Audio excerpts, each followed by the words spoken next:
买大虾的时候，到底是挑弯的还是挑直的？老移民说了，差别可真的太大了，一定不要买错了。大家好，我是小林，欢迎来到我的频道。当你踏入了市场，走进了超市的生鲜区，面对水箱里面游动的大虾、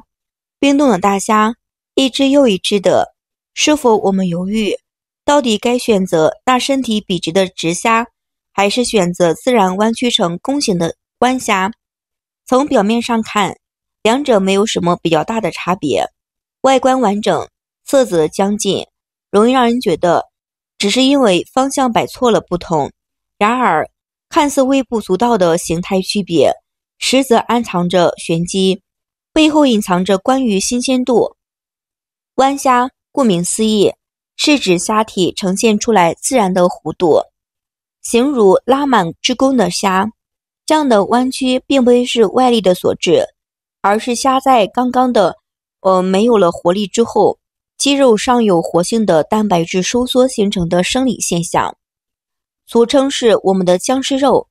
体内的尚未开始大规模的腐坏，仍处于是高度的新鲜状态。这样的虾肉肉质紧实，弹性十足，烹饪之后的口感特别的鲜美，是选购时的理想之选。直虾则多为是已经没有了活力的很久，僵硬期过去，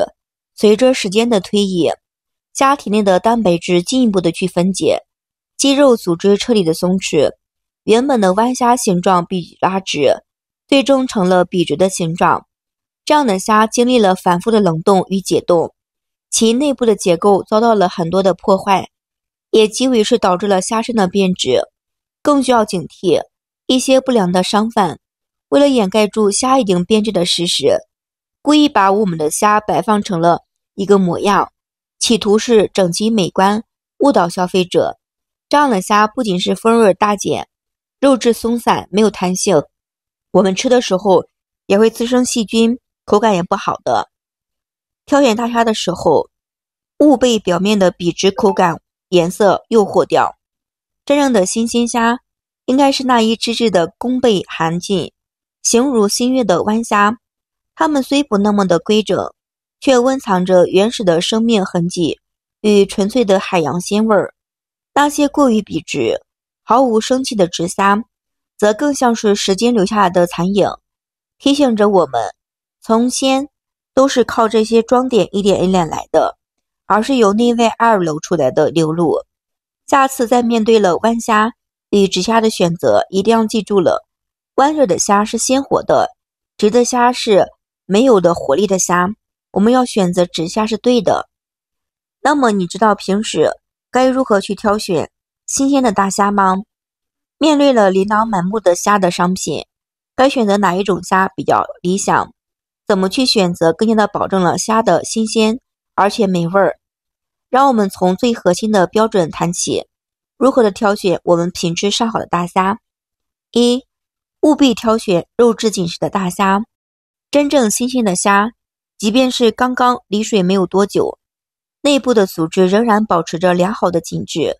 口感上与我们的虾是完全没有差别，吃起来 Q 弹又嚼劲。而且在购买，不妨用手指轻轻的按压虾身，特别是中段的这个位置，如果感觉到比较结实，回弹力好，说明虾体尚没有发生了明显的降解，处于的是高度鲜丰的状态。相反是按压下去，软塌没有力气的，虾肉松散干瘪，缺乏了一些弹性，说明这只虾存放了时间比较长，不仅口感差，营养也会大打折扣。更糟糕的是，这样的虾即便是煮熟，肉质往往紧贴着虾壳，也比较难剥的，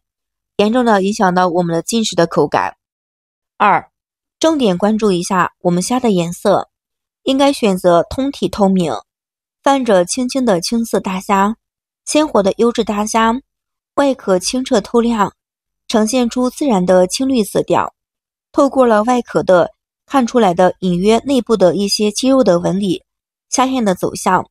整体色泽纯欲，富有光泽。这样的颜色正是新鲜虾类最显著的标志。而刚没有活力的虾在短时间内仍然能够持续这种清透明的状态，依然属于可以放心食用的范围。所以虾我们要开始腐坏变质的时候，颜色会悄然发生了变化，蛋白质分解导致了虾青素逐渐的氧化，原本的青灰慢慢的转为粉红色、暗红色，就像水开之前煮的泛红色虾身一样。此时的虾肉变得比较绵如泥，毫无弹性，甚至散发出来了刺鼻的腥臭味道，这是典型的变质的表现。我们要注意，这样变色通常是从尾部开始面延，这样的虾我们不要去选购。3. 坚决选择一些坏了的虾，发现了虾头已经脱落，虾尾已经掉了，这样的虾呢，就算是连着一起，绝对是不可购买。我们这样已经是脱落的虾，反复冷冻之后的后果，说明了放的时间比较长，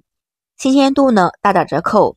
这样的虾虽然是低价销售吸引顾客，看似划算，实则是有一些不合适的去购买的原因，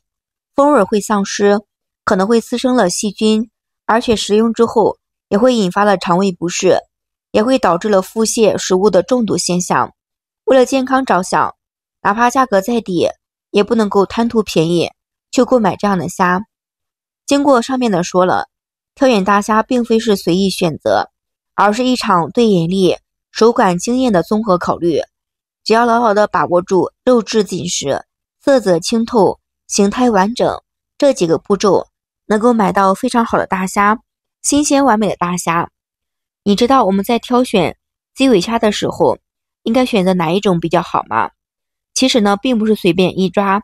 称一称那么简单。真正的懂得鉴赏食材的人，举手投足之间流露出来了行家的风范。如果是毫无经验的普通消费者，挑选方式瞬间就暴露了自身的外行身份。商家只需要冷眼旁观，便能认识你到底会不会看虾。所以呢，就算是新手小白，也要知道该怎么去选择虾。当你对虾的品质毫无认知的时候，无论是面对水灵的鲜花，还是我们冷冻的鲜虾，你的每一次选择其实都是在给商家传递着一个信号。更有人说的是，这样的虾呢比较活跃就好，其实这是给我们的优惠带来了一个莫名其妙的福利。消费者被这突来其来的优惠冲动，误以为自己变美便宜，其实这个虾呢已经不够新鲜，就算便宜我们也不能吃的，对不对？很多朋友都不懂这个虾该如何的去选择。像这样基尾虾呢，看颜色也是对的，选择新鲜的，摸起来手质比较好的， QQ 弹弹的，没有粘性的，这样的虾还是比较好。我们不要去买一些便宜的虾吃，那样虾是不好的。作为现在的消费者，想在海鲜市场站稳脚，不被宰割，就必须要掌握了关于虾的一些挑选常识。如何辨别我们的鲜活虾，如何购买一些污染的虾子，如何购买没有气味的虾子。唯有知道这些，才能够在虾子当中买一些好的虾去吃。今天分享的挑选虾的方法，朋友们都学会了没有？方法简单实用的，如果爱吃虾的朋友们可以试这样挑选，非常的不错哟。今天的视频就分享到这里了，非常感谢朋友们的支持和喜欢，谢谢大家，我们下期视频再见。